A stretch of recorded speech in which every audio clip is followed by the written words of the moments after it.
Good morning, everybody, and welcome to Development Control B. My name's Cathy Guthrie, and I'm the chairman today. May I first of all remind you of some domestic arrangements. Please ensure that you maintain social distancing from all other persons whilst in the chamber and in the communal areas. Please ensure that you wear a face covering at all times unless you are sitting down or you are exempt from doing so, and that you use the hand sanitizer and wipes provided. Please ensure that microphones are turned off when not in use. Please do not interrupt other speakers or hold separate conversations while others are speaking. If you are attending the meeting to speak and persistently interrupt the meeting, you may be asked to leave. Please ensure your mobile phones are on silent or switched off. We will be using e-voting for this meeting on the moderngov app. So please, could members make sure they are logged in or ready to use the app. I would like to remind everyone present that this meeting will be broadcast live to the internet and will be capable of repeated viewing. The whole of the meeting will be recorded except where there are confidential or exempt items. If you make a representation to the meeting, you will be deemed by the Council to have consented to being recorded.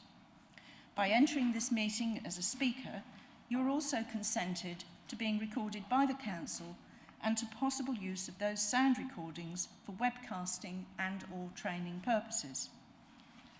The Council, members of the public and the press may record, film, photograph or broadcast this meeting when the public and press are not lawfully excluded. If you hear the alarm, leave the building immediately via the fire exit and make your way to the assembly point, Ipswich Town Football Ground. Follow the signs directing you to the fire exit at each end of the floor. Do not enter the atrium, ground floor area and walkways. If you are in the atrium at the time of the alarm, follow the signs to the nearest fire exit. Use the stairs and not the lifts. Do not re-enter the building until you are told it is safe to do so. So I'll now go to the introductions, please. So we have Ian Dupre, our legal advisor. Morning, Madam Chair. John Pateman-G, the area planning manager.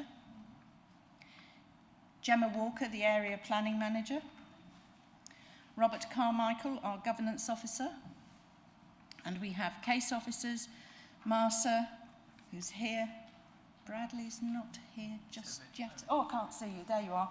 Bradley, and Daniel. Daniel's not here yet. I knew there wasn't one here yet. We also have Bethany Webb, who's streaming our meeting today, and we have Alicia Norman sat up there, who's also an additional governance officer. Ward members will make themselves known as we go through. They are members of the committee, certainly. So can I move to the agenda, please? Apologies for substitutions, absence. Thank you, Chair. We have apologies this morning from Councillor Andrew Mellon and Councillor John Matheson is substituting. Thank you. To receive declarations of pecuniary and non-pecuniary interest by members, are there any to declare? No. Declarations of lobbying? There are none. Declarations of personal site visits? No. Confirmation of the minutes of the meeting held on the 27th of October 2021. Now, members are asked to note the tabled paper regarding the draft minute 70.14, and these were sent out as a late paper yesterday, I believe, wasn't it? Yeah. So, are there any points regarding accuracy of the minutes? In which case, can I have a proposer, please? Councillor Muller. And a seconder, please. Councillor Gaston caught my eye first. Thank you. The Governance Officer will now conduct the electronic vote. Thank you, Chair. The electronic vote is now in progress. Members could please go to the plus sign in the top right-hand corner of today's agenda. The vote will show in a light blue colour about halfway down the screen. Councillor Carston, can I take your vote verbally, please? 4. Thank you.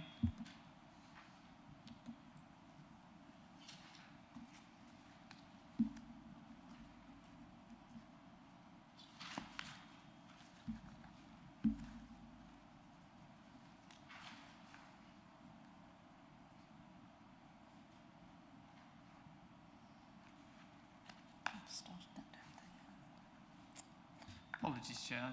Councillor Norris's vote didn't come through there. Could I just please take it verbally? 4, thank you.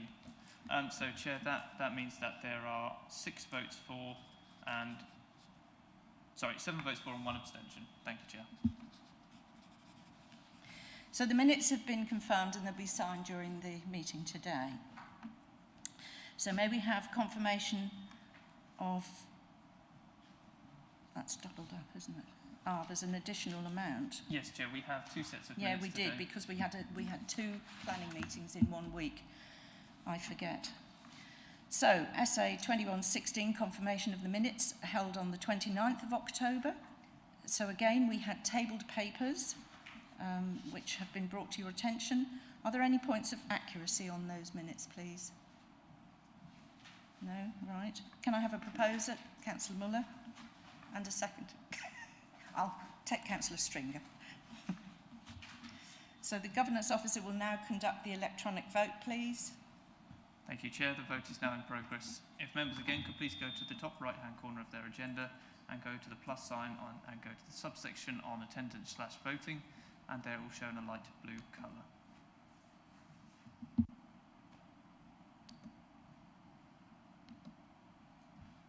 Councillor Carston, can I please take your vote verbally? 4, thank you.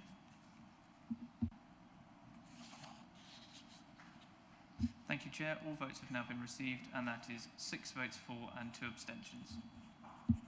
Thank you very much. They'll be signed during the meeting. To receive notification of petitions in accordance with the Council's petition scheme. None received, Chair. Thank you. So the schedule of planning applications, they will go in the order in which they appear in your papers. So I now invite Masa to introduce the first application, DC 20-03098, land to the south of Dis Road, Botesdale, Suffolk. Thank you. Thank you, Chair. Good morning, everyone. So I think it's best to start with a bit of background on this application. The current application is for reserve matters of the approved 69 houses in Botesdale. They access and also range a number of affordable housing units were approved at outline and secured by a Section 106 agreement.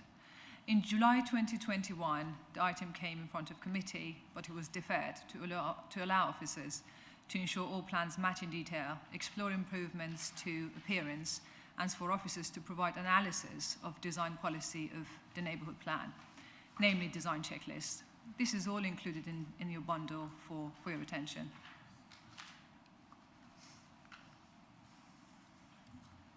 The application site is located on the southern side of this road, on the eastern periphery of Botesdale. The site's northern and western boundaries adjoin the village settlement boundary. The site comprises an open field. The site is adjoined by residential development Parkview,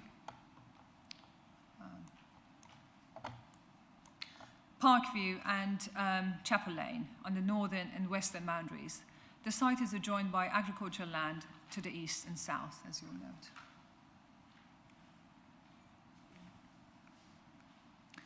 This shows the constraints of the site. The site does not form any part of a specific land designations, namely special landscape area or conservation area. The site responds well to the existing constraints. There's a sewage work to the northwest of the site, and this to degree determines the reason for the irregular odd shape of the plot. So the residential dwellings are placed where the sewage works zone of influence ends. Just excuse me, my pointer doesn't seem to work. Excuse me. Following the approval of outline planning permission, the site was incorporated in the neighbourhood plan, and the policy has been dedicated to the site. The policy also details the affordable contribution of the proposal, which has already been signed and agreed at outline stage via Section 106 agreement. There's a lot of information on this slide, and I'll try to do justice, so I'll cover some main points. I think I need to point out that the applicant has made a great effort in engaging with the parish and also the officers to come up with a scheme that is suitable and addresses all initially raised concerns and also policy compliant. I'd like to point out to the landscaping all around the site, the landscaping buffer around the site and access onto the site. In addition to that, the following has been proposed: retention of hedgerow along the site's southern boundary, amenity space afforded to all house types, addition of 2 open public spaces. All proposed dwellings on the boundary with park view are either single-story dwellings or 2-story dwellings with no first-floor habitable windows facing the park view boundary. Materials reflect some of the characteristics of the historic village centre. For example, red and cream brickwork, grey and dark red pan-tile roofs, and render of varying colours. 18 visitor parking spaces have been presented. These are all in bays alongside access roads. An attenuation lagoon located at this road frontage east of the proposed access road. What can be observed on this slide is a mixture of affordable units. As I already pointed out, this has been already agreed.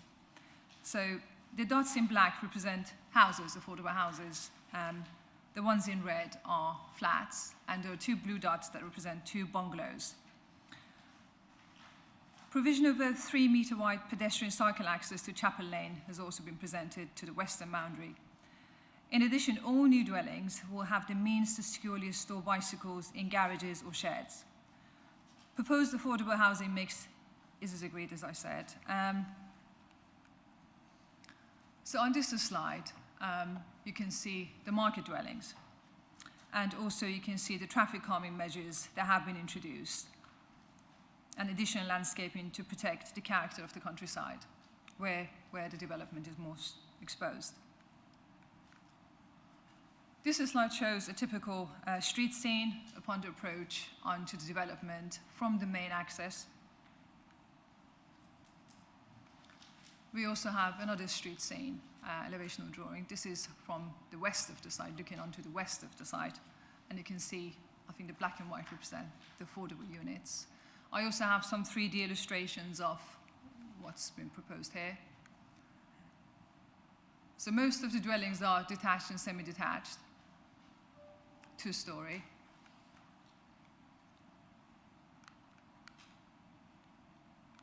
And I think what the members would be interested in knowing is the design of the affordable units, which I'll get to. So this is a typical affordable unit that's been presented for us.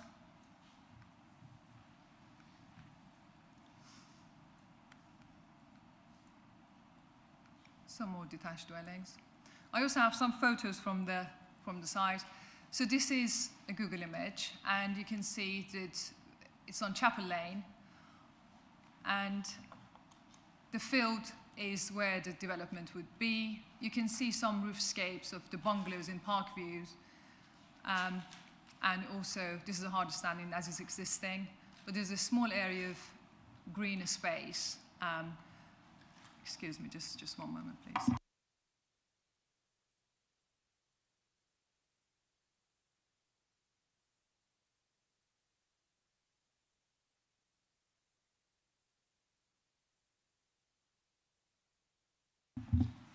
Thank you. Okay, this is better now. So you can see some relatively recent development, and the palette of materials and the colors and the development that we have here before us has taken some reference from this. Character in the locality, this is Park View, and the development would be placed here in the field. As you can see, it's relatively flat. Just more images from development in Church Lane. This is Mill Road, and the roofscape is the bungalows in Parkview, and the development would be placed here. Again, more views onto the site from Mill Road. This is a view onto the site, as you can see, just see here, from Parkview. This is the approach onto Mill Lane, and this is Chapel Lane.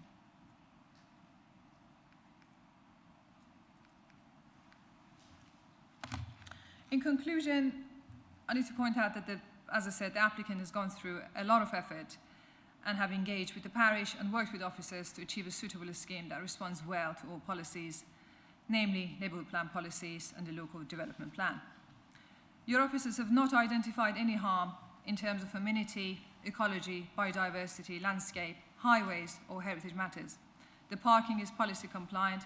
Design and layout have been suitably amended to respond to local plan and neighbourhood plan policies and to address the initially raised concern by the parish. Similarly, suitable materials have been presented to ensure a well-designed development in Botesdale. Therefore, the members are respectfully invited to support this scheme. Thank you very much. Now, before we go to any questions for clarity for the planning officer, we do have members of the public who would, as you might have seen, the 3-minute technical device was just put on Robert's desk there, who would normally be able to speak, but there aren't any representatives from the parish, the objector or the supporter. So questions will be for the officer, so it might have a bearing on what you ask her. So any questions for the officer? Councillor Matheson, then Councillor Gould. Thank you. Yeah, a couple, please. Firstly, I wasn't actually clear how many bungalows there are amongst the 69 properties. And the other question was regarding on the outline condition 18, which is the resource and energy efficiency, whether we'd had whether that condition had been submitted and what the environmental management officer response was. Thank you. Just before you answer that, I've just been given information to say that actually the agent is here on this one, so it might reflect in your questioning. Thank you. Sorry. So this is all included, as I said, in the report. There are 6 flats and 2 bungalows. And also in response to your other question, matters of such as solar panels and also electric charging points onto houses, I think, is that what you're referring to in terms of sustainability? Well, there is a condition 18 on the outline for this site, and I was wondering whether that had been proposals for that had been submitted, discharged, and what the environmental management officer response to it was. So the condition 18 on the outline says prior to development being commenced. Yes. Ultimately, we don't have any details for that condition submitted at this stage. Thank you. Is that all your questions? Thank you, Councillor. I think so. Yep, thank you. Councillor Gould. Thank you. I wanted to ask about the distribution of affordable properties across the development. I might have misunderstood the slide that you showed, which appeared to suggest they weren't gathered on or concentrated on the western edge of the development. But if you have a map that showed the overall distribution of affordables across the development, I'd appreciate that. Thanks. Thank you. Thank you. So yes, as you correctly pointed out, they are mainly to the western side of the development. They are concentrated there, but there are integrated, so there are other market houses within that corner. If you put that picture up with the spots on it, might help, Councillor, just to refresh you again.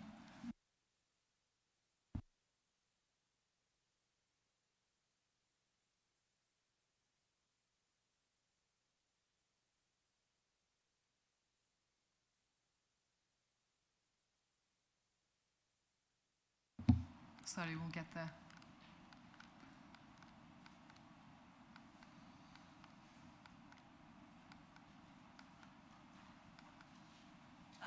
Yeah, I think this is the one.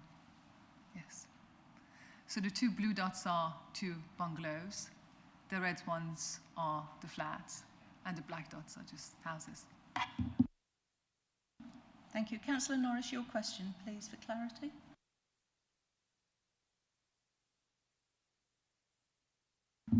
Thank you. Page 42, 9.3, the last sentence says, any conflict with the neighbourhood plan, such as the absence of children's play space as required by policy B and R7, is not fatal to the application for the reasons set out in the officer's assessment included at Appendix 7, and it was not secured under the outline permission. But if I look at the summary on page 59, under Appendix 7, it says any other consultee responses, and against it it's got not applicable. So I'm a bit confused as to what it's referring to. And I would also question why there's no children's play area anyway. And the other question I have is on the recommendations on page 43, no mention of electric vehicle charging points or cycle parking, which I would thought is something that we would be promoting. Thank you.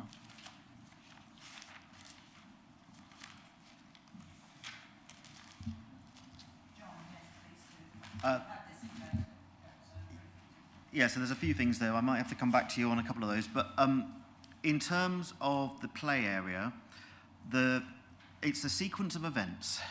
Ultimately, the outline planning permission was granted prior to the neighbourhood plan allocation coming forward. So the outline didn't secure play space. So that is not in our remit anymore to deal with because it wasn't picked up on the outline permission. So the reserved matters in front of you are for the appearance, scale of the development before us, but we can't add things in like play equipment at this stage. The neighbourhood plan allocation, when they allocated the site, did include the desire to have play equipment somewhere on the site, but that is not because the outline was already there first, we can't go back and change the outline requirement. So that because of the sequence of events, unfortunately on this occasion, we are unable to secure the play equipment. However, ultimately, it might be the case that any SIL contribution made from the development may go towards play equipment and can go towards play equipment if the parish council do wish to look at that as an option for the public open space that will be provided by this site. Going back to electric charging points, no, I don't think there's anything specific in here. I believe it's the applicant's intention to ensure that they are all got charging points. That came forward from the agent recently, did it not, Massa? Yes, we had confirmation that they are amenable into incorporating that into the design. So. Again, we don't have that officially put forward to us because we haven't discharged the condition that would probably pick that up, which is the sustainability condition, which is condition 18 on the outline. So that is a different matter for a different time, but it is in our scope to deal with at a later time. Thank you for that, John. And we can also ask the agent as well, because we don't need to go too much into debate now. But has that answered your questions? Yeah. Yeah. Thank you very much. Any further questions for clarity? Councillor Muller and Councillor Matheson, clarity on these, please? Yes, thank you, Chair.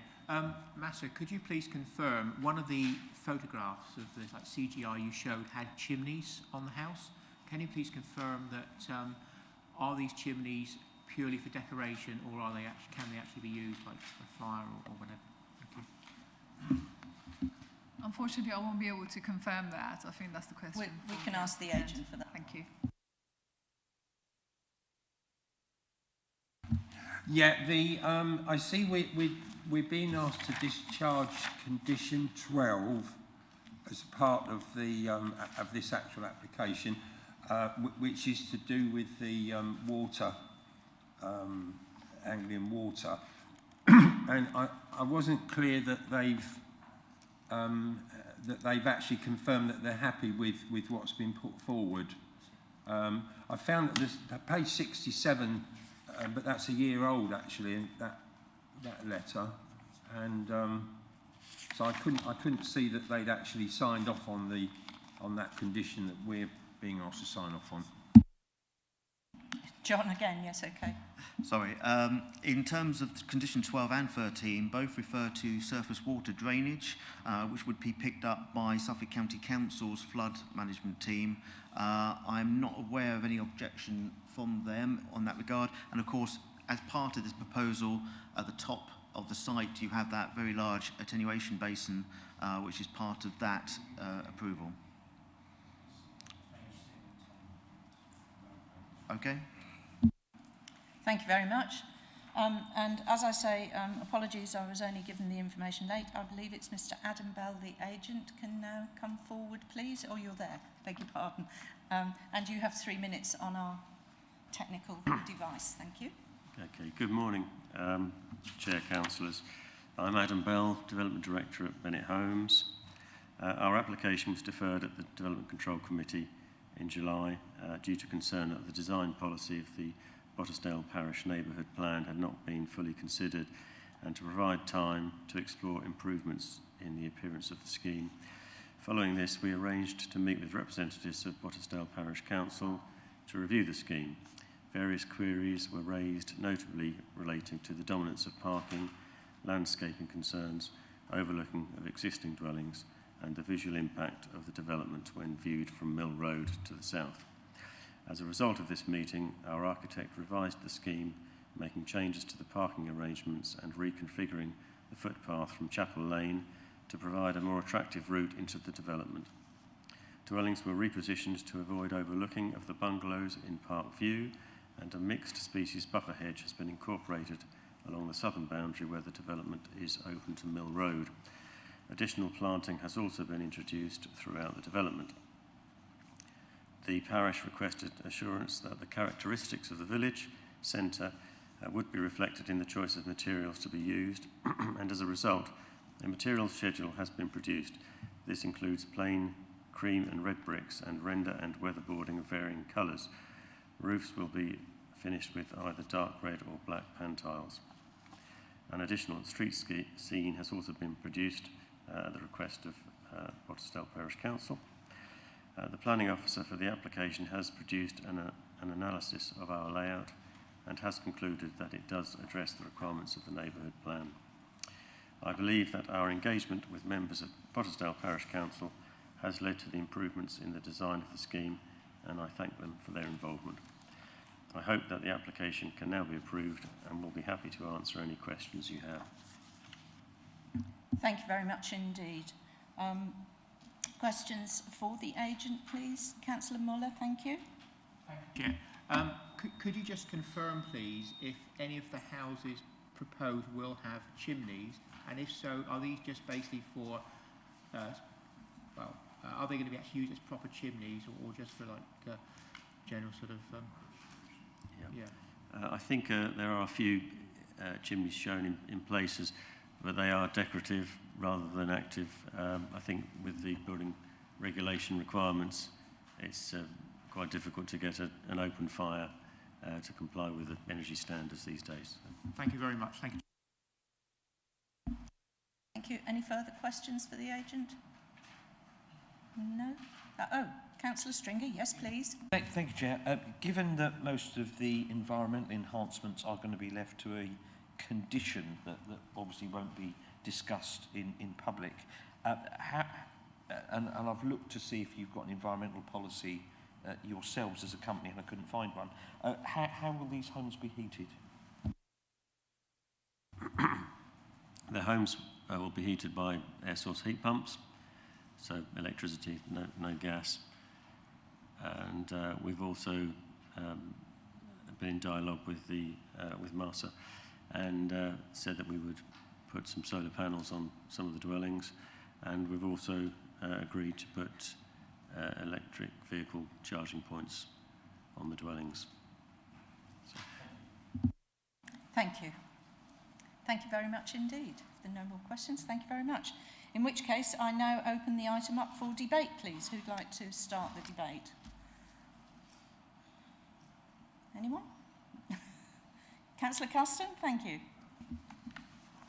Yeah, thank you very much. So, yeah, the principle's been established on this. I think this design is a good one. I'm pleased to hear that the consultation's gone on with the parish council and that that's improved the scheme. That's exactly how things should work. I'm very happy with this, and I'd be happy now to propose that we approve this. So with the proposer, do I have a seconder? Thank you, Councillor Muller. Yes, thank you, Chair. Yes, I'd be more than happy to second this proposal for approval. Thank you. Thank you. And would members like to speak to the motion, please? Councillor Stringer, thank you. Yep, thank you, Chair. Not much to say, thank goodness, other than it's good that a deferred application at committee has then gone on to be improved.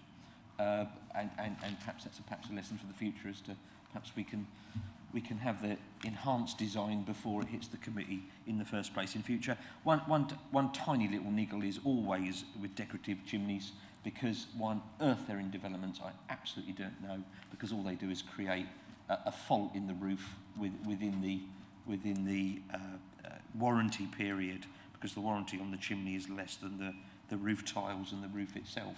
So frankly, if we could amend it, I'd quite like to get rid of those if we can, because they serve no other purpose other than to create a nuisance in the future. Other than that, this is a reasonable development. Just one other question for the officers, though, while I do support this. How many... I'm slightly concerned when we've got these conditions about energy and sustainability that are to be agreed, as it were, not in public. I always think that's not terribly transparent. Do we have a lot of legacy of these? I just want to ask. If I may, Chair, just answer that point. Yes, we've probably got about 3 years' worth. The problem is when we started to introduce these, it was very much prior to commencement or prior to slab level.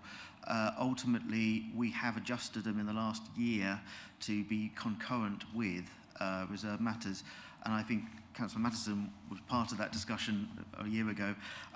Ultimately, given the time frame of planning applications, we've got a couple of years before we probably start to see those ones that have had the altered wording come forward to have it part of the reserve matters more upfront for members' consideration.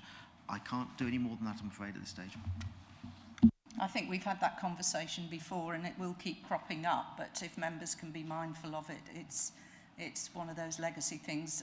Yes, Councillor Matheson, thank you. Yeah. Obviously, not having those matters on condition 18 in front of us is disappointing. What I would say to officers really is, if you can encourage developers to submit them concurrently on the basis that the committees will welcome that, that would be good to see. But apart from that, this is clearly an improved development. I'd like to see the PV panels offered to every house that's got a suitable aspect roof, and it's a pity that there aren't more of the houses that actually do have the right aspect, but apart from that I will support. Thank you. Thank you for that. Any further comments to the motion? Proposer and seconder, do you wish to make any amendments to your proposal and second? No, thank you, Chairman. Thank you. I can understand the issue with fake chimneys. They don't actually bother me as much as they do other members, and I think they do have some cosmetic value to the properties. But yeah, thank you very much. Thank you. And the seconder, presumably? Far be it for me to put words into your mouth, but thank you for your confirmation. So we have a proposal and the second. Can we have the proposal read out for us by the officer, please? So, Chair, the proposal on the table is just that the application DC 20-03098 be approved as detailed in the officer recommendation, as detailed currently in the papers. So, if you're happy with that, Chair, I will start the vote. Yep. So, if members could please go to the plus sign in the top right-hand corner of their agenda and go on the subsection of attendance/voting, and the vote will now show in progress in a lighter blue colour. Councillor Carston, can I please take your vote verbally? 4. Thank you very much, Councillor.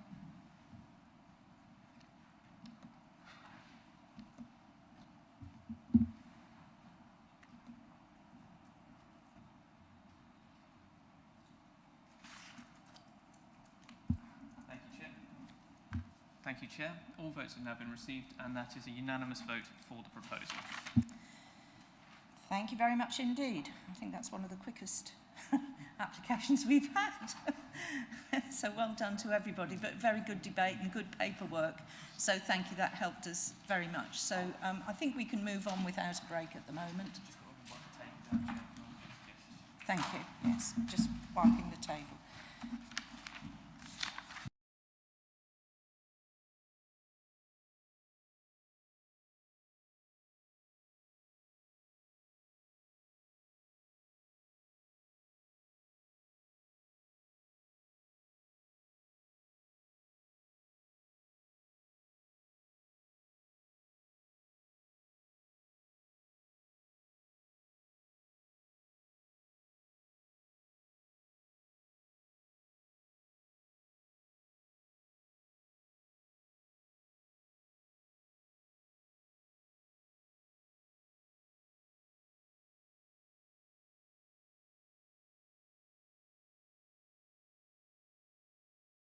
Like to present the next case, that would be good. Thank you very much. Thank you.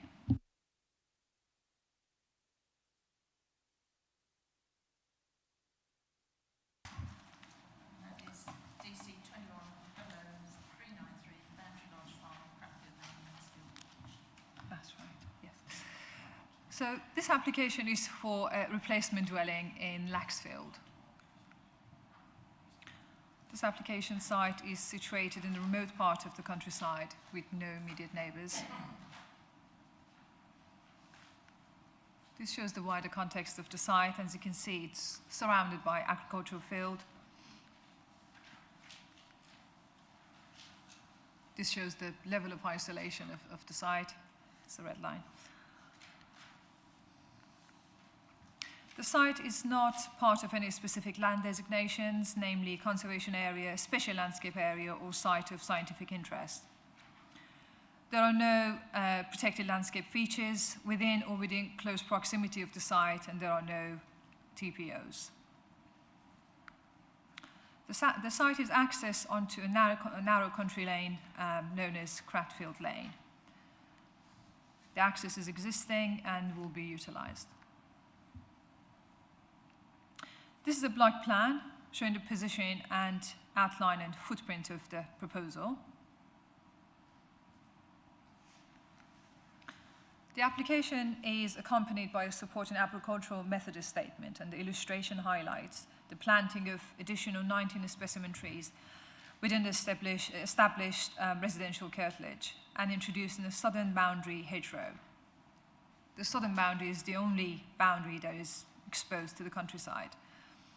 Otherwise, the site is surrounded by natural landscaping existing and will be maintained. This is the elevational drawing, shows a two-story traditional design with maximum height of 8.8 meters that sits centrally within the plot.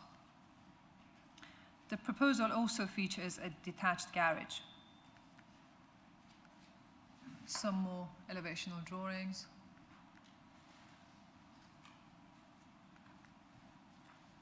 Floor plan.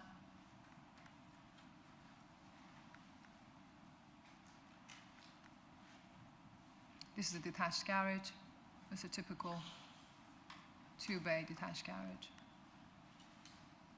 And this is a block plan of the existing bungalow, which is a singular-story bungalow with a footprint of approximately 200 square meters. Part of the structure is to be retained as part of the proposal and used as a temporary accommodation if permission is granted today. I've coloured it so we can make a comparison to what's been proposed.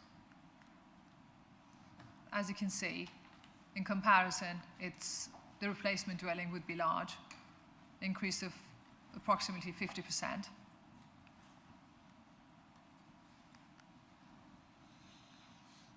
The existing bungalow also have undergone some alterations and extensions in the past. The maximum height of the bungalow is 5 meters. This is the roof outline of the bungalow. And this is the area which will be retained as part of the proposal. And the rest will be demolished. These are some photos onto the site. Shows the view when approaching the site from the west onto Cratfield Lane. This is a similar image. This is the approach onto Cratfield Lane from the east. And this is the existing bungalow, which is in a state of disrepair.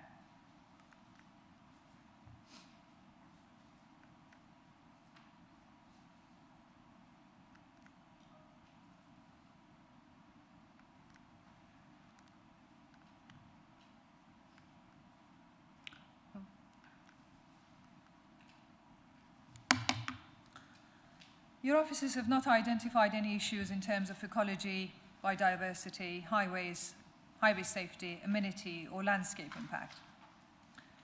Similarly, the members are invited to respectfully support this scheme. Thank you very much.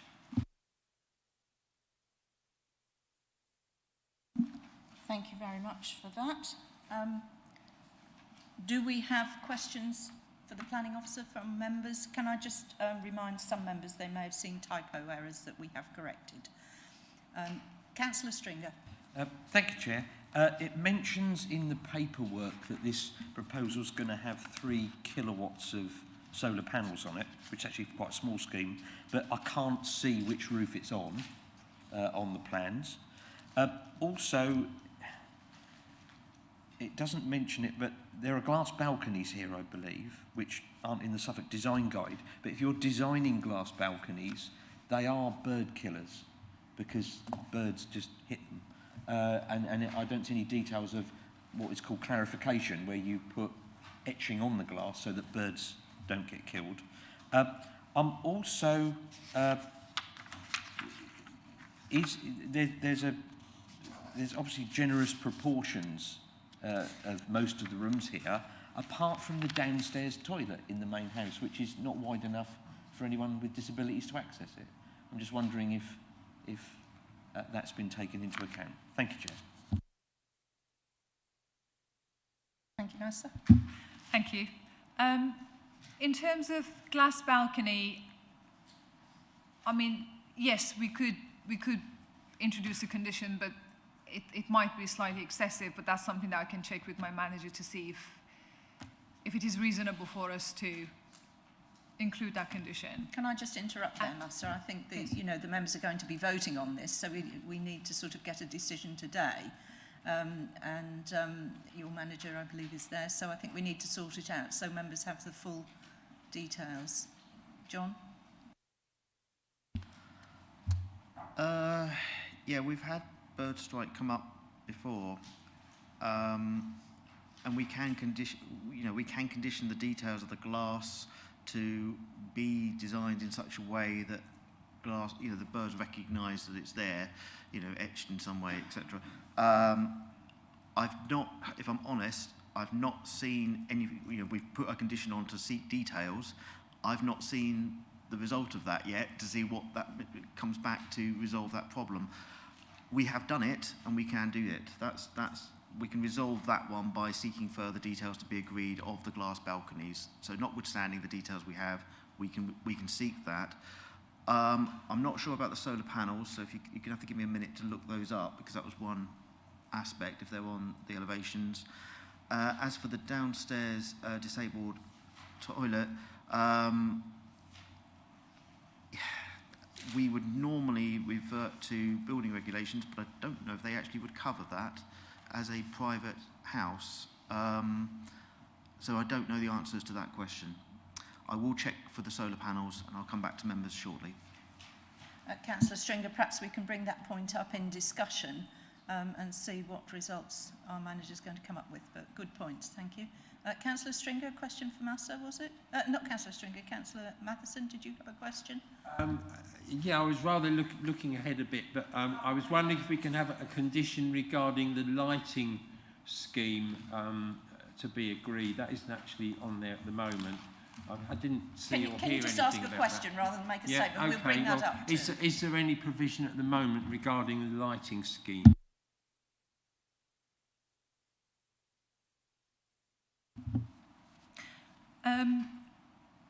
Just to point out that all ecology matters can be adequately conditioned. At the moment, we don't have any details about outdoor lightings.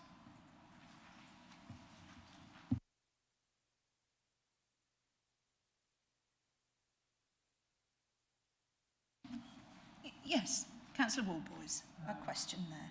Yes, just pulling out. Foul water disposal is proposed, to be undertaken on site via treatment plant. I presume the bungalows already had existing facility for disposal. It will be a new system that's proportionate to the size of this new building.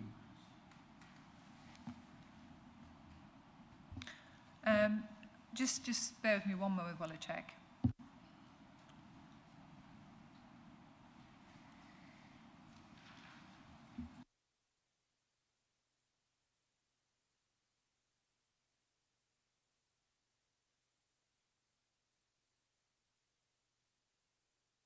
Shall we see if there are any other questions first, and then maybe we'll take a time out while the officers can have a quick look for the points that have been raised that are very valid.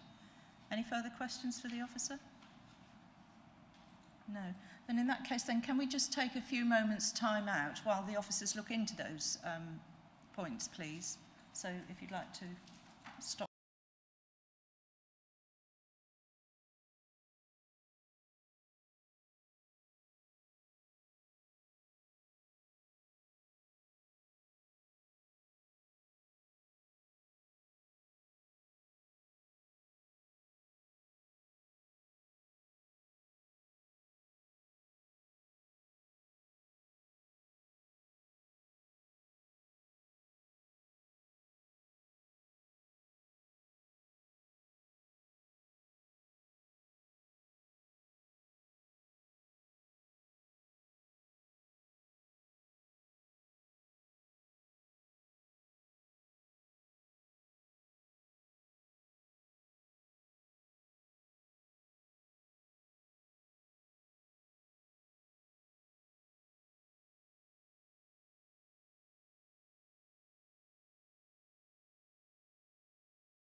There we are. We've resumed the meeting, so just gave time out. First of all, Massa, if you'd like to give us your information, and then we'll come to John, please. Thank you. Thank you. Yes, it has been provided that there will be a sustainable drainage system and for discharge of surface water. And it's going to be a foul sewage package treatment plant. So that's what's going to be used. Thank you. Yes, I assume so, yes, for that scale, yes. Regarding the door and the bird strike issues. Right, so just clarifying the bird strike issue, we are more than happy to add a condition on to that effect to seek details on that point. Just going to the lighting matter, we have to have a balance as officers to say what is reasonable and what is supported by your policies. At the end of the day, this is a replacement house. So we already have a house here, we already have a house and an established garden. This proposal doesn't seek to extend the garden in any way. So the current property can put as many lights up as they want. So we haven't placed a condition on lighting given the material considerations of what is already there. However, if members wish to pursue that, that may be a matter for debate. In terms of the solar panels on the roof, again, we don't have any details on the current plans before members of any solar panels. Although I would imagine, obviously, this is a new building, it would have to be would have to comply with building regulations in all respects, and I would imagine that would be a far greater standard than the current building as it stands. But no, we don't have any details of solar panels. If members feel it's reasonable, given this is a replacement house, to impose a energy and sustainability condition, that might be an option for consideration in debate. Thank you for that. I think it's best that comes up in debate, if that's all right with you, Councillor Stringer. Another question? Yeah, thank you. Thank you, Chair. The policy we're dealing with here is H8, isn't it, which is replacement dwellings in the countryside, because that's where we are. It says favourable consideration will be given provided the proposal, by virtue of its size and scale, does not detract from the character and appearance of its surroundings. Can we, I mean, do we have a sort of overall length, width, height of the original and length, width, height of the proposed? Councillor Stringer, interesting point, and I'm sure the officer will come to that, but in this council we don't have a restriction on size, I believe. I don't think we have a policy on that particularly, on increasing size and things like that. No, but it's asking about character. Yeah, so, I'm aware of that. I was just throwing that into the mix. Thank you. Thank you. Can I have the slide up, please?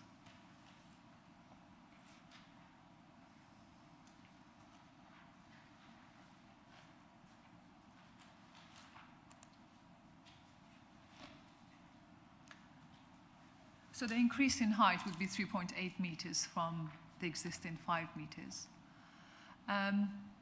In terms of size, I mean, the policy points out regarding the character, this is a residential curtilage and this will be a replacement dwelling. There will not be any further or wider landscape impact from this proposal, simply because it's already bound by landscaping, and also further landscaping has been proposed. The policy doesn't pinpoint exactly the percentage of increase. It is a matter of judgment to see what is suitable. The size of the plot is quite generous, so it can accommodate the size of dwelling that's been proposed. Thank you.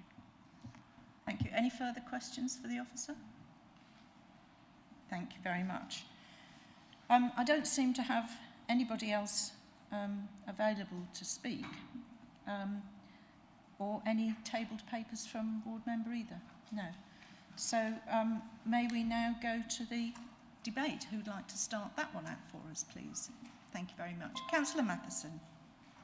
Yes, clearly there are no policy reasons that we could possibly want to refuse this. So I think it's just a question of getting the conditions right, and so I'd like to propose approvable with the addition of 2 conditions.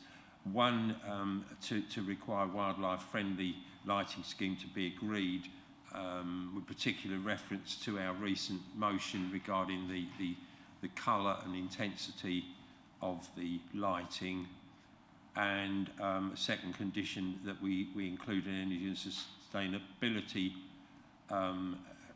plan to be agreed. Strategy, I think we usually call them, to be agreed. Thank you. Thank you, Councillor. Any seconder for that motion? Councillor Norris. Yes, I'd like to second that. I think the lighting condition is essential. So I won't say any more. Thank you. Would anybody like to speak to the motion? Councillor Warboys. Yes, thank you, Chair. Yes, I think the principle of development has been established, but when it's an isolated house like this in the countryside, I always think in terms of what the NPPF says, where the design should be of an exceptional quality. This is a substantial increase in size, which I do question. It's a very traditional treatment, but I think looking at an exceptional design could be in different ways. It could be in the way it actually sort of uses technology, the use of EV cells, and also its impact on the environment. So I support this with an exceptional design statement in terms of its environmental impact. Thank you for that. Anybody else wishing to say something? Councillor Stringer? Just wanted to go back to that issue about disability access to a toilet. This is a substantial home. It is 34.4 metres wide. You could fit a terrace of houses in that quite easily. What I don't get is why you then cannot get a WC in here that's that's accessible for someone in a wheelchair. It clearly is not good design if we can't do that. Surely we condition that at least one toilet in this building should be accessible to someone in a wheelchair. You know, we really need to, you know, think about the lifetime use of this building. It's got 6 bedrooms. There could be 12 occupants in this house. The chances that 2 of them will be disabled within their lifetime. We need to think about the lifetime of a house. So I think it would not hurt the generosity of this building if a WC was wider than the staircase. Thank you, Chair. Just before we come back to you, Councillor, Councillor Custon, we'll bear that point in mind and just see if there's anything else to add on rather than anything else. Councillor Custon.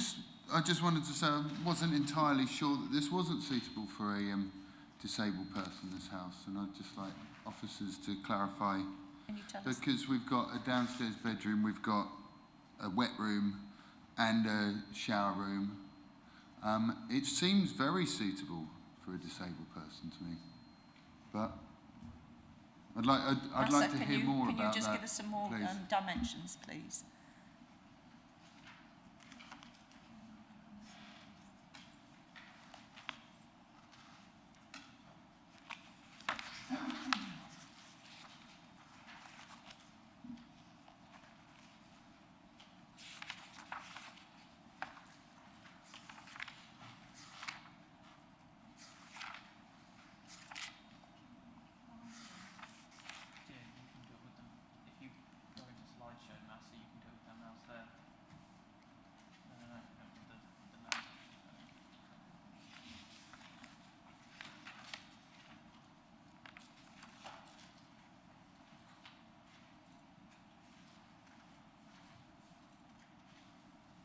Just one moment, I'm just going to get the dimensions up.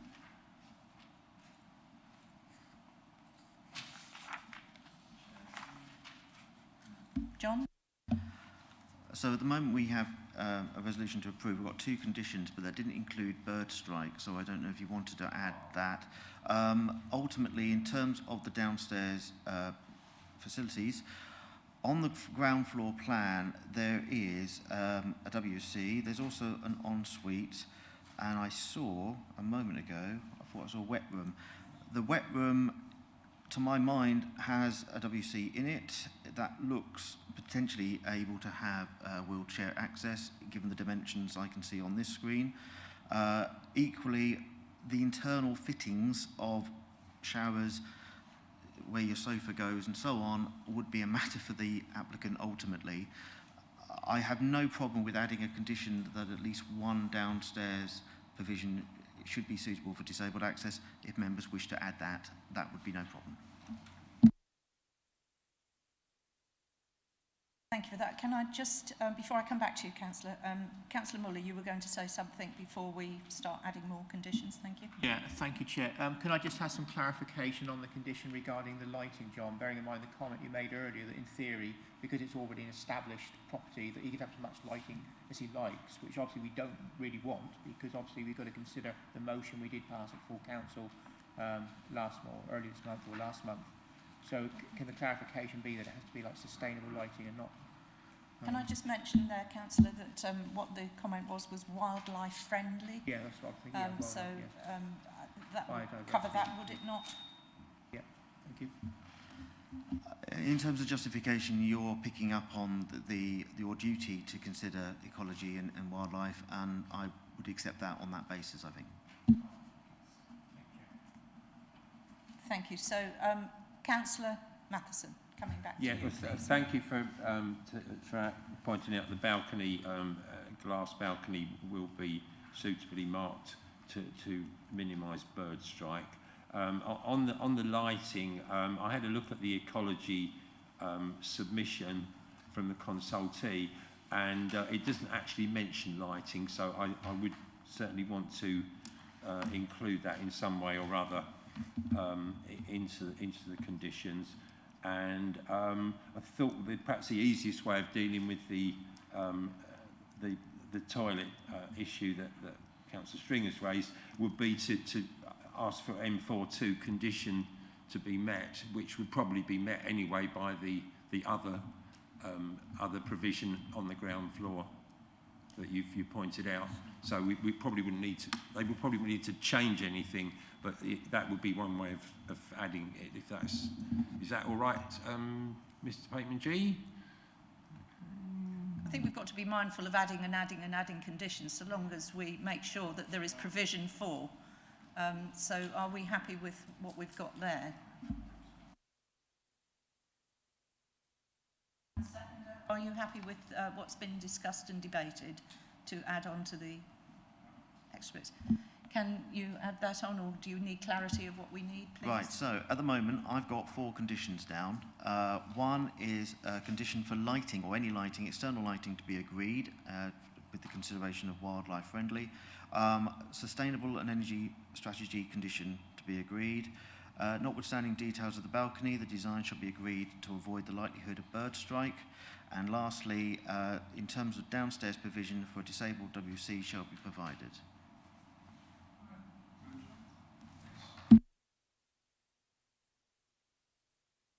So, as read out, oh yes, Councillor Caston?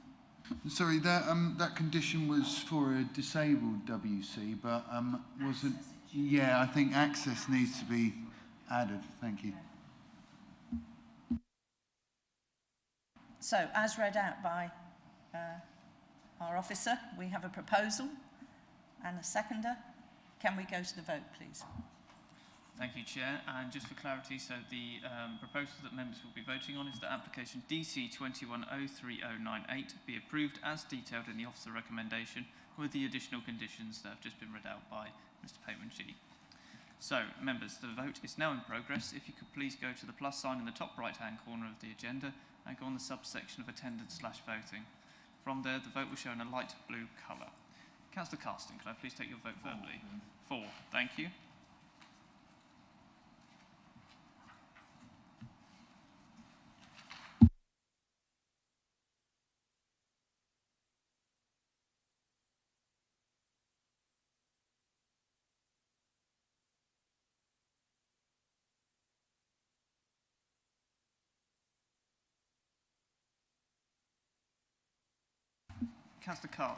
Councillor Norris is 4. Thank you very much, Councillor. So, Chair, that's all votes have been received, and that is a unanimous vote for the proposal. Thank you very much indeed. Well, looking at my watch and the 2 cases going on, shall we just have a quick 10-minute break and then come back and reconvene? So, if you'd like to...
All back, are we ready to go again then, please? If you'd like to live stream us, we are live streamed. Hello, welcome back, and thank you very much indeed.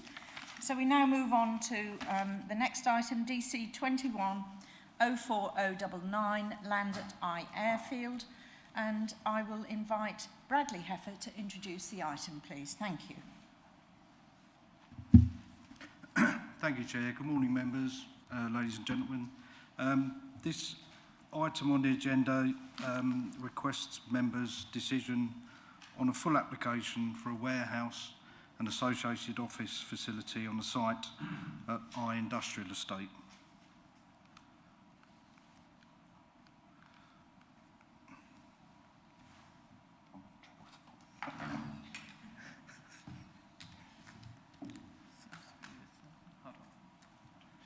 Apologies, a slight technical hitch.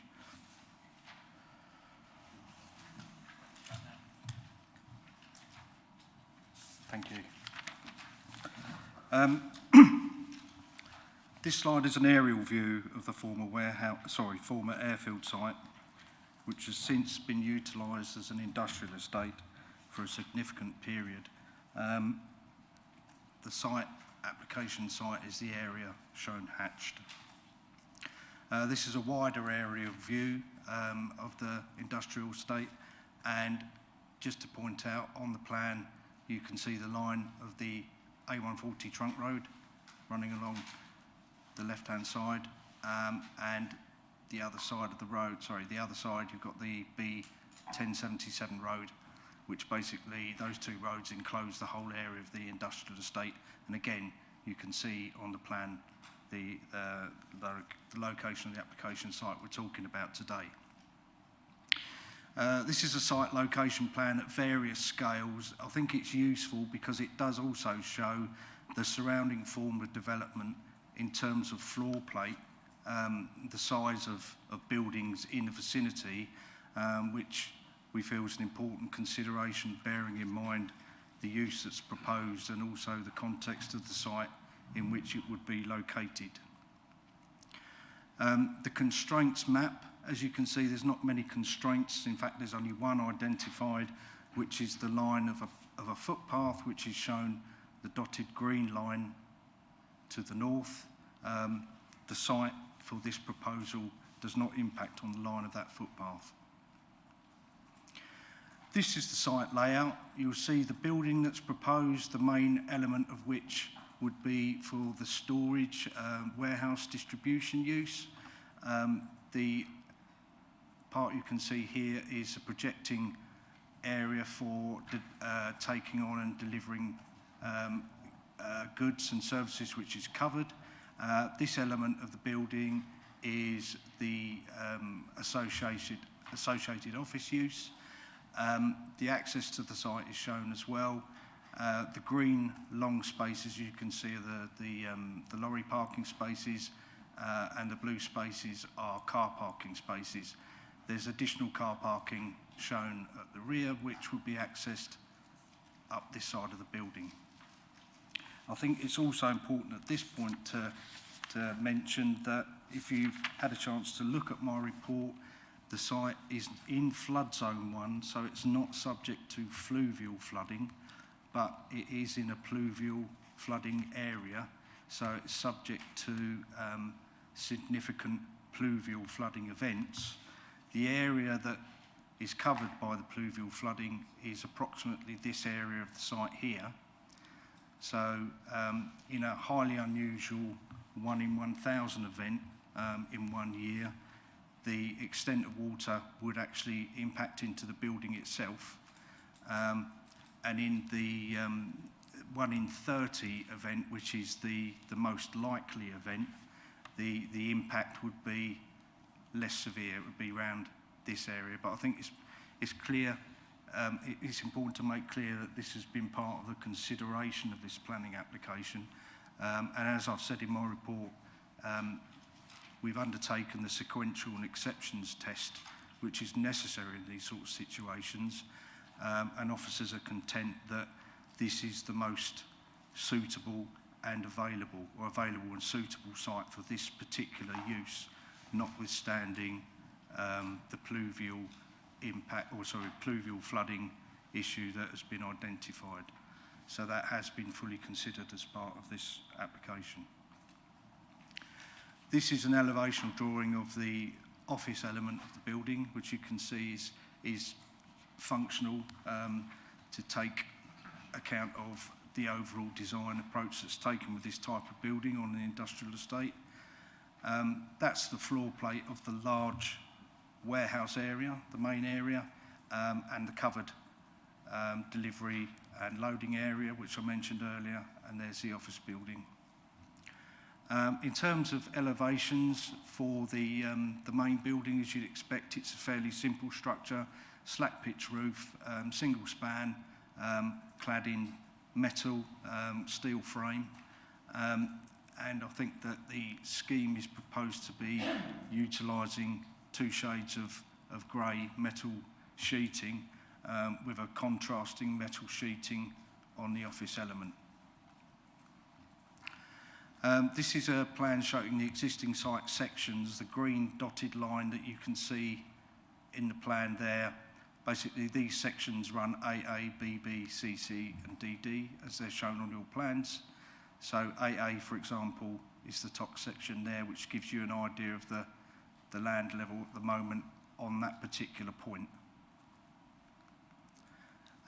This is described as floor plans, but really it's an elevational plan, but it'll give you an idea of the size of the building in relation to the immediate surroundings in terms of scale. As you can see, it is a fairly large structure, but it has a square plan, which has meant that obviously the overall roof span is greater than, for example, this building here, which is shown here, which has got a more rectangular plan form, so therefore the roof plan or the roof span is not as great.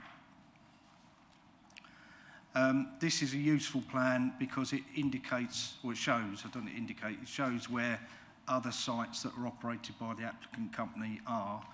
And again, if you've had a chance to read the report, it's one of the key elements that I understand to be a driver behind this is the rationalisation of the industrial, of the overall operation of the company. They do operate some remote sites, and this is a chance to rationalise that and bring some of that external operation onto the site near their other operations. So it makes eminent sense in business terms. This area here, this area here, this area here are also, operated by the developer. The other thing is that these areas also contain parking facilities, because as you'd have noticed from my report, if you operate a maximum parking standard on this particular site, it's less than the requirement if you do operate a maximum, but in combination with the other nearby sites, it's well over provided. So we're happy with the parking allocation, and the Highway Authority haven't raised an issue in relation to that. This is the access off the B1077, which leads into the industrial estate, and this is the access that will be utilised as part of the proposal. This is a slide showing the site in the distance. As I said in my report, it is overgrown at the moment. Clearly that is the case. And as you approach the site, this is directly opposite, which, as I say, functionality is the key on an industrial estate. The building has to fulfil a particular job, and that's where the aesthetic has left us in relation to the new buildings. Clearly you can't fail to notice the large turbine facility, which you see in the background. There's a quick look along the frontage. It's completely overgrown and unkempt at the moment. And that's the end of my presentation. The last thing I would like to mention is, if you've had a chance to look at the tabled papers, just to update, we haven't received any further comments from local parish councils who were notified. The lead local flood authority have removed their holding objection now recommend conditions, which we have shown those to the applicant because they do include pre-commencement conditions. So we have to agree those, and that's been confirmed that they're acceptable. And as well as those, we're suggesting some additional conditions that were missed off the summarised list in the agenda. That includes the charging points for cars, cycle parking, because that's a requirement, details of the lighting, and I hadn't picked up in the original report that Suffolk County had asked for fire hydrants, so that's been picked up as well. Plus there's the informatives that the lead local flood authority would want to add, which have been included in their consultation response. So in summary, we feel it's an application that's in full accordance with the policy base that's adopted for this particular area. The design and the access and parking arrangements and the use, we don't think will give rise to any unacceptable disturbances locally. It's an appropriate use, and it would allow for rationalisation of established business, which again would be seen as a benefit, as well as the job creation, which I understand would be in the region of 20 jobs. There is a pluvial flood risk issue, as we've looked at in detail, and we're content as officers that the mitigation of the flooding and the construction and things that are applicable to that particular element have been adequately addressed. Hence, we can give you a positive recommendation at this committee. Thank you. Thank you, Bradley. Before I go for questions, we did mention in briefing regarding sewage, what sewage treatment plant was going to be used. Apologies, Chair. Yeah, in terms of the sewage treatment, it's going to be a packaged treatment plant. That's shown as indicated on the application drawings, which I understand is a treatment and then release into groundwater areas of the treated water. Thank you.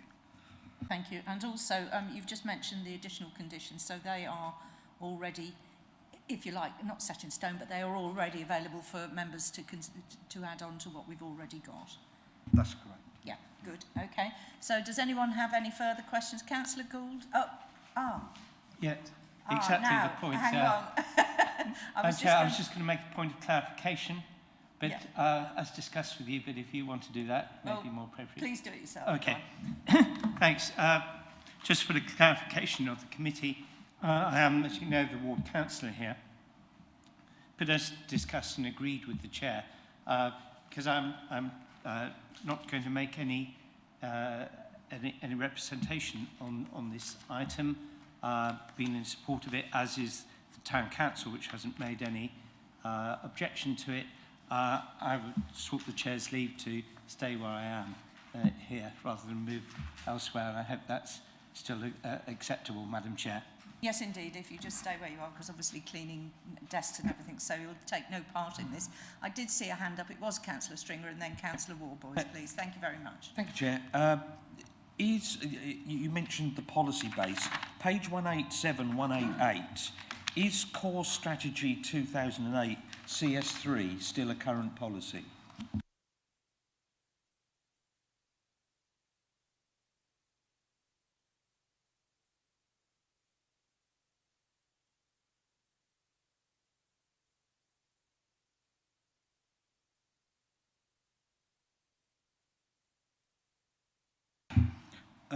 I haven't listed it in the you'll have to remind me, I can't remember off the top of my head which one it is, Councillor. That's what I was asking. Policy CS3 in the core strategy clearly says that all non-residential development over 1,000 square metres will be required to integrate renewable energy technology in order to provide at least 10% of the predicted energy requirements and additional sustainable construction measures. So my question is, if that policy CS3 is still current, why has that not appeared in that list, and why do we not see a condition for it to be implemented? Apologies, it's not in the list, but there is a condition with regard to approval of sustainable elements of development and construction. That's included in the summarised list. at the end of the report. I take that point, but that policy is also not quoted by our Sustainable Environment Officer's response either. So it's either part of the policy base that we're using or it isn't. And I suggest it should be in that policy base if it's still a current policy. Gemma, do you want to comment on that, please? Because, yeah, you're correct, Councillor. It is a current policy, one that we still use. It should have been referenced. That's an error on our part. I don't know if that's something that necessarily needed reference by the Sustainability Officer, but perhaps we can make particular reference in that condition of that wording of the policy as part of our proposal, and obviously make sure that that's included in the decision notice if members are minded to follow the approval. Any further questions? Councillor Warboys, thank you.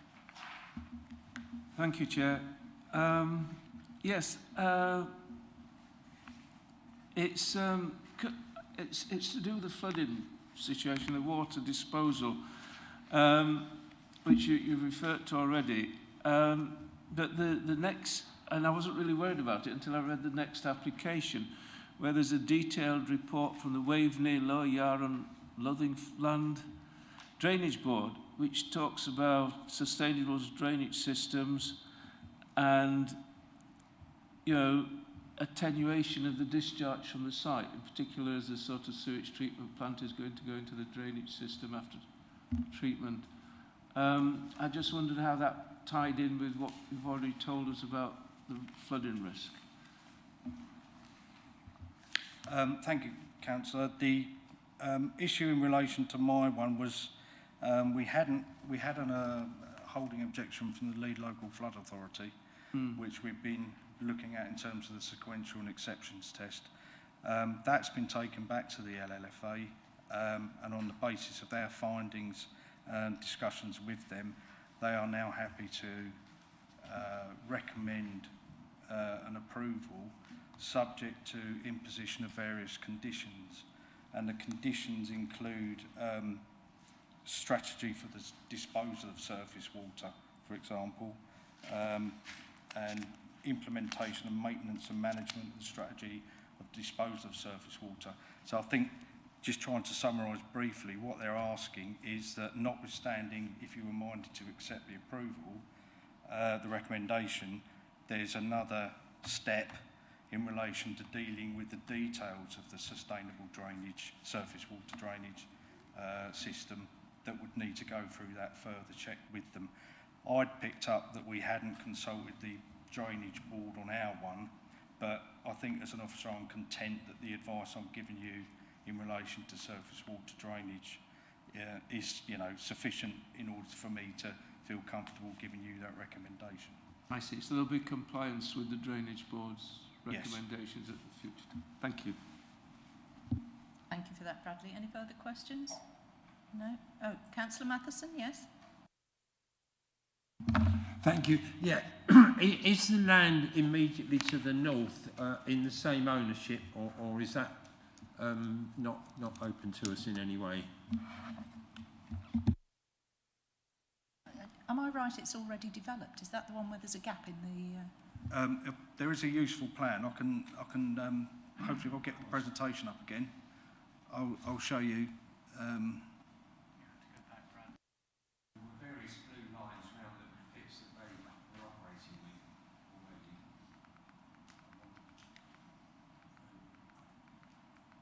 already. Oh, sorry. No, it's a short answer. The land to the north is not in the ownership. If you mean immediately to northern boundary, yeah, it's not edged blue. The edged blue sites are the bits that the company currently owns or occupies. Yeah. Well, it's assumption they own or occupy if it's a blue. So. So I think you've got the answer to the question. If you want to use it as a debate, we can do when we get to the debate. But we're looking at the red line for today. Thank you for that. Any further questions? No? In which case, thank you very much. And we have Oliver Jones, who's the agent. You have 3 minutes, if you would, please. And I note we have Stephen Potter and Sean Bartram to answer any questions, should they be required to do so. You have 3 minutes, please. Thank you. Thank you.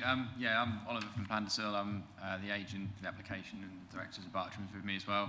We haven't really got anything to add on what Bradley's already presented to you. Happy to answer any further questions you may have. And if you have anything in regards to flooding, etc., I'm happy to answer them. Thank you. Any questions at all? Now, being polite, I will go back to the ward member just to say from what he's heard, is there anything you wish to say as a ward member for which you are entitled to do so? There are no objections from locally in relation to this. Interesting that parish councils have registered no objections. This is an important local employer. The development is seen as appropriate in the settings. The situation has been greatly assisted by the construction of the two roundabouts on the A140. I was pleased to see in the table papers the additional provisions in terms of vehicle charging points and so on and so forth. So, a key local employer, a key part of local economy, and I'd be very pleased to see this application supported. Any questions for the councillor? Councillor Stringer for the councillor. Could I just go back and a question to the agent? Is that possible? Yes, I didn't see your hand up earlier. It must have been a slow, okay. It didn't, a slow Chair. burn, councillor. My error. Please ask. The policy CS3 does state that we should make sure that at least 10% of the predicted energy requirements are integrated into the building, plus additional sustainable construction measures. I can't see any details of that in the application, but would that be possible with this design? Yeah, certainly. We've already gone back and said we're happy to incorporate solar panels and EV charging points, and in terms of sustainable construction, we will be looking at it. We've obviously designed the drainage to be sustainable already in terms of using attenuation and discharging back at Greenfield runoff rate. The foul water is dealt with a treatment plant, so again it's treated and discharged at the correct runoff rate, and that system's already designed. As in regards to the construction of the building, we will certainly go through the details of that and pull together anything we can do as well. Happy for that to be conditioned if it needs to be. Thank you very much. In which case, no further questions for the ward member? Then we now go to the open debate. Who'd like to start that? Councillor Muller. Thank you, Chair. Yes, thank you very much, Bradley, for your presentation. I'm really pleased to hear about the additional conditions you've added into that. That's really, really important. And from what I've read and what I've heard today, I'd be more than happy to move approval to grant the application. Thank you, Chair. Thank you. I have Councillor Warboys. Thank you very much, Councillor Warboys to second. Thank you very much. Councillor Stringer. Can I be assured that that is including a condition to satisfy CS3? Because if you read the papers, page 221, our response from our Environmental Management Officer is that the applicant may wish to consider. No, it's actually policy that they should implement, not consider. Thank you. Bradley would just like to help us on that one. Thank you. I'd picked up from your earlier comment, Councillor. I think that in drafting that particular condition, we will make specific reference to CSO3, so it's absolutely clear the requirements of policy got to be complied with. So, I have a proposer and a seconder. Anyone else wish to speak? Councillor Caston, you had your hand up, but it might have been for something else. I have my hand up to second, but yeah, I will be voting in favour of this. I think this is a really good extension to a good mid-Suffolk local business, a good employer. It's good for the area, and I'll be happy to support it. Thank you very much. Anybody else wishing to speak? In that case, so long as we are clear on what has been read out for the additional conditions, are you happy with what you have available yes, to go to the vote for I was going to say, Chair, I've got an updated recommendation that I put into mom.gov so that the members can see as well, but I'll read it out for clarity. Is that DC 21040999 be approved as detailed in the officer recommendation on page 197 with the additional conditions as detailed in the table papers on page 7. Thank you very much. Thank you, Chair. So I will now open the vote for members, which will now show in progress. So if members could please go to the plus sign in the top right-hand corner of their agenda and go on subsection on voting and attendance. There, the vote will show in a light blue colour. Councillor Carston, can I please take your vote verbally? 4, please. Thank you.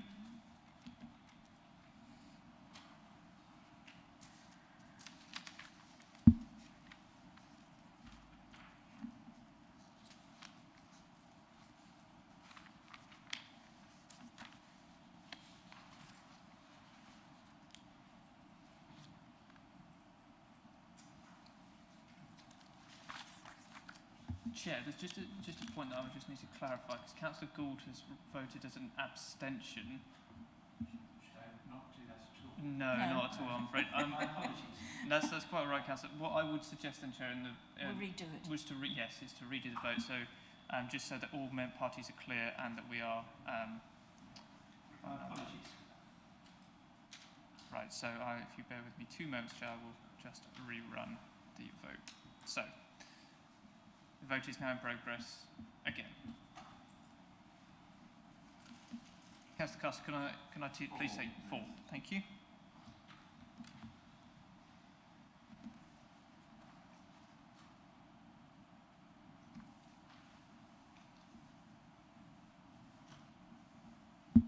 Thank you, Chair.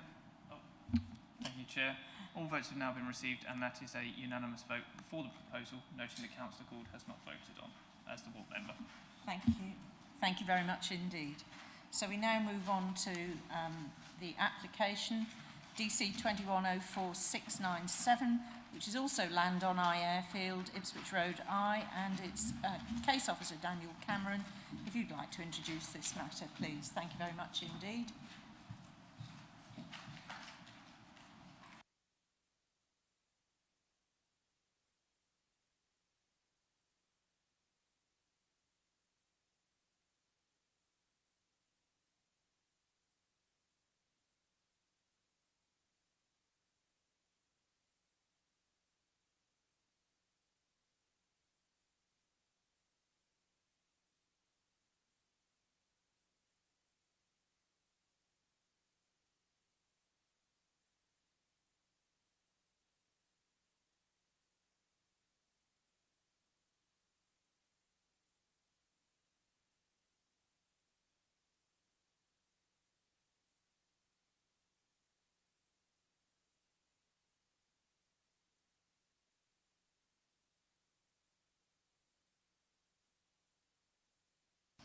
And just before we start on this one, just to make it clear that Councillor Gould is the ward member and he's staying in his seat because we don't need to clean all the tables for him, but he will be speaking as ward member. And so, Daniel, over to you, please. Thank you, Chair. Yes, similar site, not too far removed from where we were just looking at. You'll see our site here, members, and then the site we were just looking at was located here. Again, this is a full application for the erection of a B8 warehouse. In terms of updates, we have no further comments from Broome and Oakley Parish Council, Yaxley Parish Council, or Thranderson Parish Council. Can you just speak up a little bit? Apologies, Chair. And for clarity, within the comments from consultees, the Flood and Water team have come back with suggested wording for conditions, although they haven't at the time of this meeting given us a lift of their holding objection, but I'm understanding that is to be imminent. If we come slightly further up, we can see the access point is the normal access point for the wider site, and again we have the A140 running down diagonally for us members. If we come to the slightly wider view, again we can get a better idea of the Iairfield site as a whole and the wider surrounding landscape.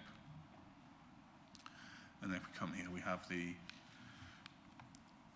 application here. Members will possibly remember previously dealing with the 2 warehouse buildings adjacent. Those are now erected, as you'll see from the site photos. The only constraint we have, again, is public right-of-way, which comes and curls around the southern boundary of the site. An informative has been requested by the public rights-of-way team with regards to the responsibilities of the landowner with regards to public rights-of-way. This can be added to the list of informatives members have at the end of the report. And then again, we have a fairly utilitarian building, but given its use and its location adjacent to buildings of a similar design, it's considered that the design is reflective of what we already see within the area, and materials are proposed to match visually the colours and finishes of the buildings adjacent to the site. The agents also provided detail in response to the comments of the flood and water fire and rescue team. There's a main hydrant located at the access to the site, and then from that we also have water points within the site as well. This is a view of the site from the A140, which I think most members of the public will be familiar with. The design of the buildings is just to reflect those of the existing on site. And if we move on site, we can see the run of development of similar buildings here, and we also have the turbine. And then we have the site itself. We have another turbine to the rear, and the site's already been cleared and levelled, ready for development. And then this is the view here, members. So the footpath would come down the site and around the back end of the hedge. The hedge isn't proposed to be affected during development. So if members feel comfortable, they can make the decision on whether they feel the informative needs to be added. By way of additional points, just in listening to the debate on the previous item, again, CS3 is missing from the list of policies given in the report. That's my error. However, in terms of the condition, we do have the condition brought forward by the Sustainability Officer, and I'll liaise with the previous presenting officer to ensure that the condition reflects CS3 in its requirement, so that that can get taken forward and that we're not applying different conditions effectively on the same site to two different buildings. Additionally, with regards to the comments of the Internal Drainage Board, the discharge of the surface water from this site is going to be taken into a suitable attenuation basin, which again is proposed to be extended to better cope with additional flows arising from this development. The only other thing I would like to make clear for members, in case it isn't clear from the submitted report, the requirements of the Highway Authority with regards to parking also include parking of HGV vehicles on the site, and we also have a condition for the provision of electric vehicle charging points within the site as well.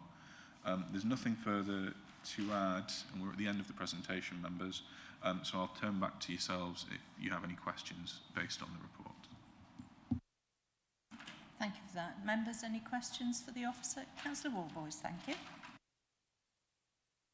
Right of way, the footpath, it's got a bit of history to it. Could you just explain to me what the informative would be? So the informative details the legal rights for public rights of way, and it just makes the applicants aware of the separate legal processes they'll need to go through should they want to divert or stop up a public right of way during construction, and just makes them aware that they'll need to go through a separate process with Suffolk County Council. Sorry, could I just go? Does that include actually sort of making it clear where the footpath is? So the run of the footpath will already be agreed within the definitive map that Suffolk County Council will hold, and there'll also be a description that goes along with that. So any diversion of the footpath would require a change to both the description and the definitive map, and that's governed by a legal process that Suffolk County Council will oversee. I can't see from the plans brought before us that actually there is a need to divert the public right of way stemming from this development. There might be a requirement to stop it up during development if there is a particular safety concern, but again, that would be subject to separate legal process that Suffolk County Council would administer.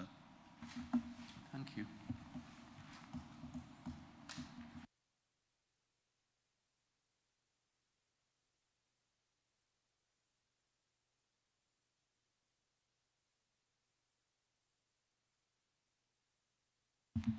Thank you.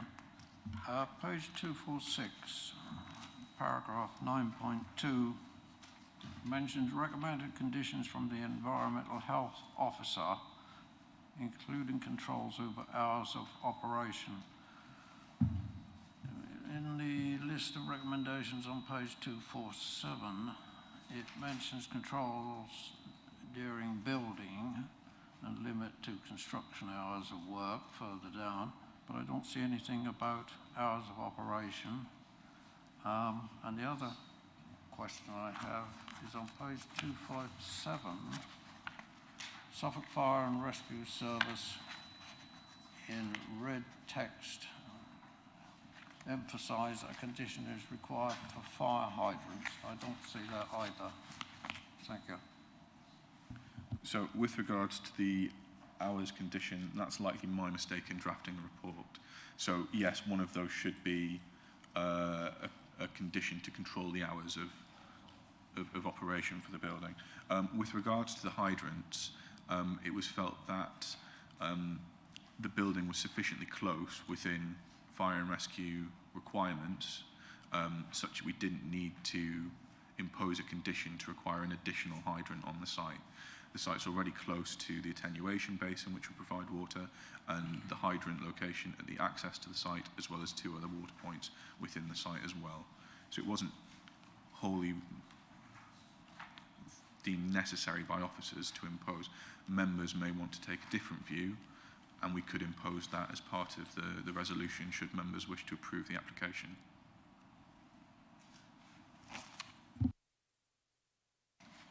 Thank you. Any further questions? No?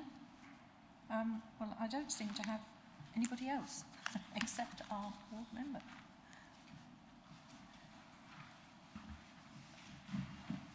I can refer the committee to my previous answer, as they say, in terms of, again, important to local economy, transport issues greatly eased through the addition of the roundabouts, which I'm not sure were shown on the plans that we've seen, but I hope the committee will be able to support it. Thank you. Thank you very much. Any questions at all? In which case I can open the debate, if I may, please. Who'd like to start us off? Councillor Muller. Thank you, Chair. Bearing in mind what the ward member has said, that the Town Council and I are happy with this proposal, and he is also happy with it, I'll be happy to move approval on this particular application, Chair. Thank you. Thank you very much. And Councillor Caston? Happy to second, Madam Chair. Thank you very much. And who would like to speak to the motion? Councillor Stringer. Yeah, thank you, Chair. We'll be supporting this. Just to make a note on this one, the Senior Environmental Officer did mention CS3 in this one, but it then didn't feature in the list of policies again. I don't want to moan about it, but we have declared an emergency, and this policy was made in 2008. It should be running through it like a stick of rock. Thank you, Chair. Thank you, Councillor. So, Councillor Norris and then Councillor Warboys. I will be supporting this, but I would just like to clarify that the recommendations will be changed to reflect the limit to the operating hours of work, and I would prefer that the recommendation from Fire and Suffolk Fire and Rescue Service was actually shown for fire hydrants. Thank you. The officer is nodding his head in approval of that. Councillor Warboys, did you want to speak? Yes, I'm happy to support this with the understanding that the informative regarding the footpath is incorporated into it. Thank you. And the CS3. Is the proposer and seconder happy for an informative to go accordingly? Yes, thank you, Chair. We're happy with that, and also with the fire hydrant and the conditions of hours of working, etc. Thank you, Chair. Yes, me too. I agree, and I agree with Councillor Stringer that CS3 needs to be brought to the fore. Thank you, Madam Chairman.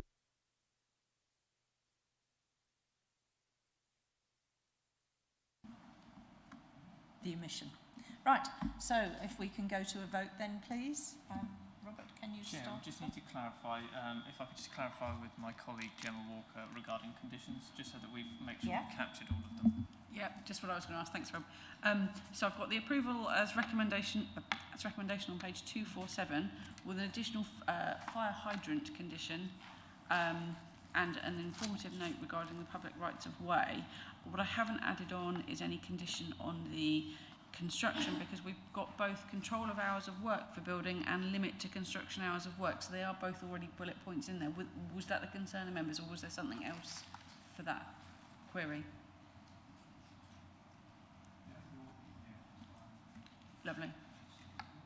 Is that okay, Rob? So I've got the recommendation as page 247 with an additional condition for fire hydrants and an informative note about public rights of way. So that's already in the condition, and I think we've said we'll take that away and obviously revisit that with omitted members. from the list. It was Yes. omitted from the list. We'll make sure that's included. Absolutely. Thank you, Chair. So I've changed the recommendation to be that application DC 21-04697 be approved as detailed in the officer recommendation with the additional conditions and informative notes as read out by the area planning manager, just so that all members are clear on that. So if that's okay, Chair, I will start the vote. Thank you. If members could once again go to the top right-hand corner of today's agenda and go to the subsection on attendance and voting. There, the vote will show in a light blue colour. Councillor Caster, could I please take your vote verbally? 4, please. Thank you, Councillor.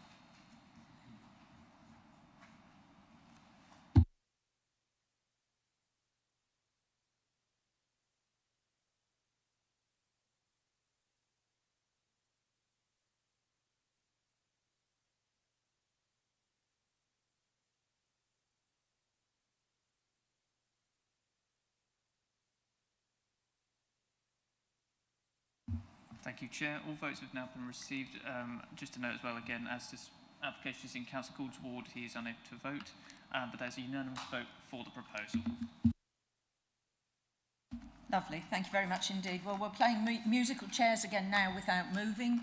The next application is in my ward, and the Vice Chairman, Dave Muller, will be taking the chair for this application.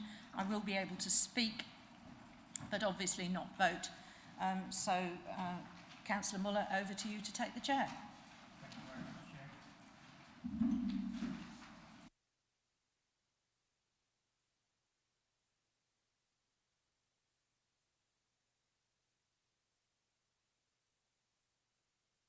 Chair. Thank you very much. I would now like to invite the case officer, Daniel Cameron, please, to introduce the application to the committee, and this is DC 20-02129, land southeast of Low Road, Debenham. Thank you, Daniel. Thank you, Chair. Yes, this application has been before members before, and some of you may remember it. It was previously determined by Planning Committee on the 9th of December 2020, and it's come back before you as there's a issue arisen in regards to the drafting of the Section 106 agreement pursuant to that decision, and it regards the type and form of affordable housing to be delivered on site. The report outlines the issues for you members. Just to quickly refresh, this is the application site. We've got Debenham to the northwest and east. Here we have the slightly wider view. We have the red line plan. We previously, on the 9th of December 2020, detailed the issues around flood zones at the site access. And members may recall that the site's brought forward by the Debenham neighbourhood plan along with the neighbouring site to the immediate south. And we also discussed during that meeting a potential Section 106 mechanism whereby should this site come forward we could close up the access to Low Road, and if the neighbouring site was agreeable, take access through to it. For the avoidance of doubt, members, the affordable housing plots are these three here, and then these three here at the top of the site. The site itself proposes 18 dwellings and 6 to be brought forward as affordable housing in line with adopted policy. And the housing mix is for 6 3-bed houses, 3 3-bed bungalows, 3 2-bed houses, 3 2-bed bungalows, and 3 1-bed bungalows. And of these, all 3 of the 2-bed houses and all 3 of the 1-bed bungalows are offered for use as affordable housing. The issue arises over the tenure split of the affordable housing within the scheme. The applicants have come forward to say that would we consider an offer of 3 units, the 3 1-bed bungalows for affordable rent, 1 2-bed unit for shared ownership, and 2 units for discount market ownership. With regards to this, the Council's strategic housing team have said that they would prefer their standard approach of 75% affordable rented, 25% shared ownership come forward on the site. However, in looking at the application, the SHMA basis for that split dates back to 2003, and in looking ahead to the SHMA that supports the joint local plan, we do have an acknowledgement that we need to bring forward a great degree of discount market units within our affordable housing packages, and the policy that would be coming forward under the joint local plan recognises that. The MPPF, in its most recent revision at paragraph 65, also requires that at least 10% of dwellings brought forward on a major development site, which is sites of 10 or more dwellings, be made available for affordable home ownership, in effect discount market homes. With regards to the discount market homes offered, the applicants have come forward with a scheme to say that we'll be looking at a local links tie to those units, such that those with connections to Debenham and then the surrounding villages are marketed to first before being marketed more widely within the district. It's also proposed that the discount on the market value for the two properties be 30% and that the maximum purchase price for the properties be limited to £250,000.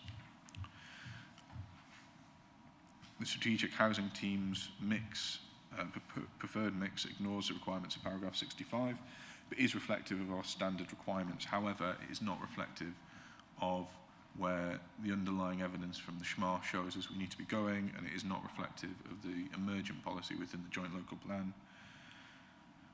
And it's considered by officers that an element of discount market ownership properties within the affordable housing mix will be advantageous at this point, given that the MPPF supports their delivery and our own policies will see their delivery come forward before too much longer. The recommendation before members is therefore that they accept the tenure mix offered by the applicants and instruct officers to continue negotiating the Section 106 agreement on the basis of that mix.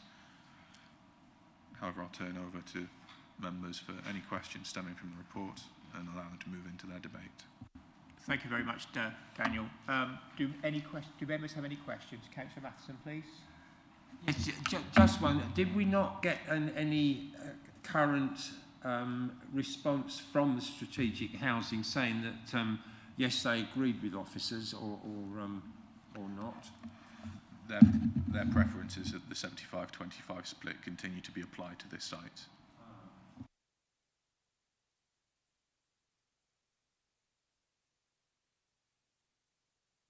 Do we have any more questions from members, please? No?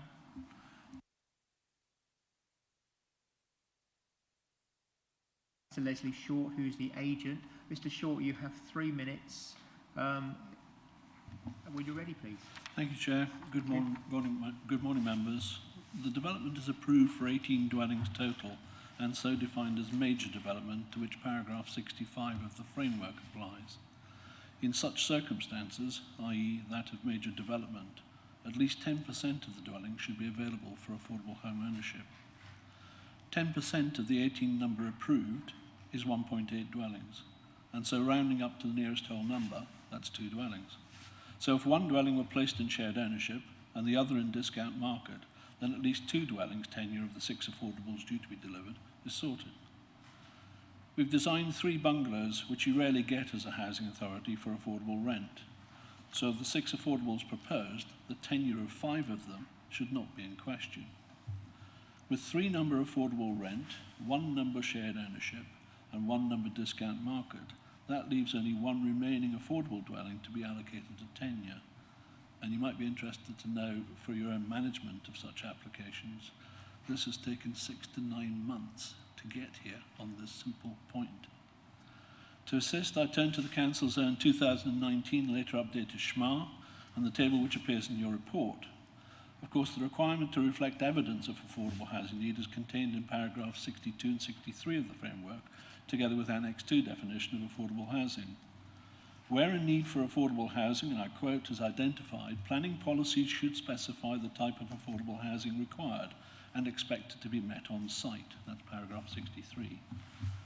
Given that the Council's 1998 local plan policy H4 was based upon a housing needs survey undertaken in 2003, updated in 2005, and the policies was altered and adopted in 2006, it's a little long in the tooth now as a policy applicable to housing tenure needs in 2021. It's also out of date in relation to the requirements of the 2021 framework and its definitions of affordable housing. Nevertheless, it's still worth pointing out that Policy H4 states, and I quote, "Negotiations with developers will take account of the identified local needs." Your Council's 2019 SHMAR identifies housing needs by tenure in the district. Surely members will see that it's the latest available evidence on affordable housing tenure requirements to meet the identified need going forward. If not, what's its function? What's its purpose in relation to your emerging joint local plan, which it underpins and is currently before an inspector under the premise that it is the Council's latest evidence of affordable housing need by tenure? We must strongly advocate that the Council accepts the tenure split as offered by my clients, and let's get on with the job of delivering them. Thank you. Thank you, Mr. Short. Do members have any questions for Mr. Short, please? No? No. Thank you very much indeed, Mr. Short. Thank you. I'll now ask the ward member, Councillor Guthrie, for her comments, please. Thank you very much indeed. Well, first of all, the Parish Council haven't responded because I think there was a bit of a mix-up of the Parish Council have changed their email address. So I did make them aware of it as soon as I got this last Wednesday.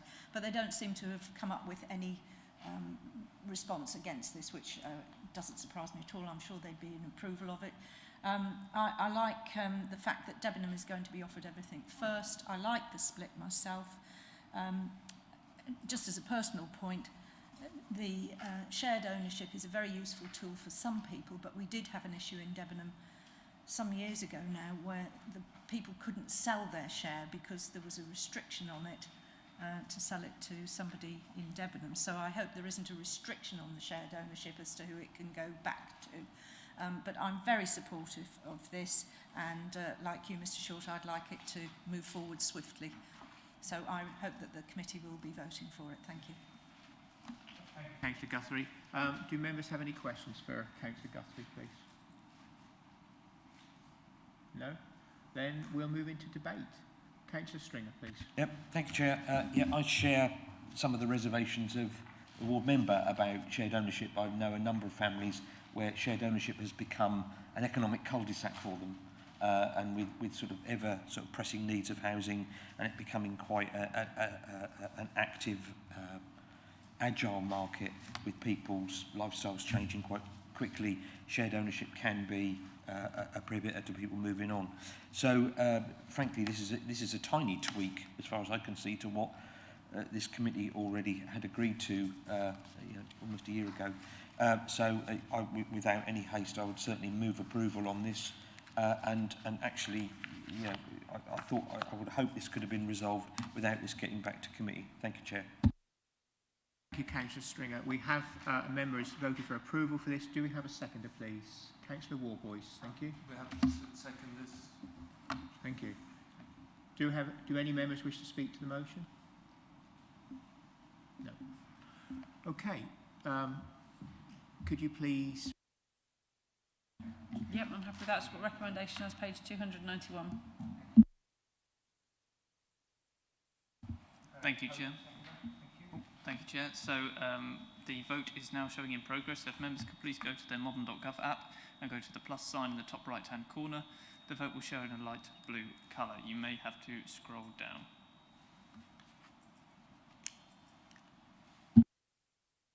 Councillor Carston, can I please take your vote verbally? 4, please. 4. Thank you.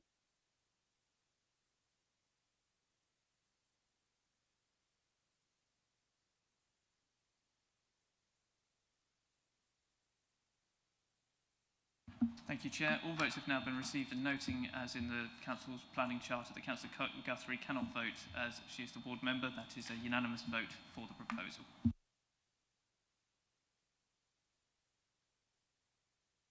Thank you very much indeed for that. Do we have any site inspections that need to be reported to committee? None to report, Chair. Thank you for that. But before we go, I think I would like to offer my grateful thanks to my wingman, who has not only done things at this committee, but helps me in many issues outside. And I really will be sorry to see you go. But I have to say, what a wonderful thing you've done. You took this up, you took it running, and you've now developed into such an excellent officer. So I personally will miss you, and I'm sure everybody else will. But what I would like to also do is to welcome Alicia Norman, who's got big shoes to fill, but I know she'll fill them, and so we welcome her as our governance officer. So thank you very much to everybody, and now close the committee.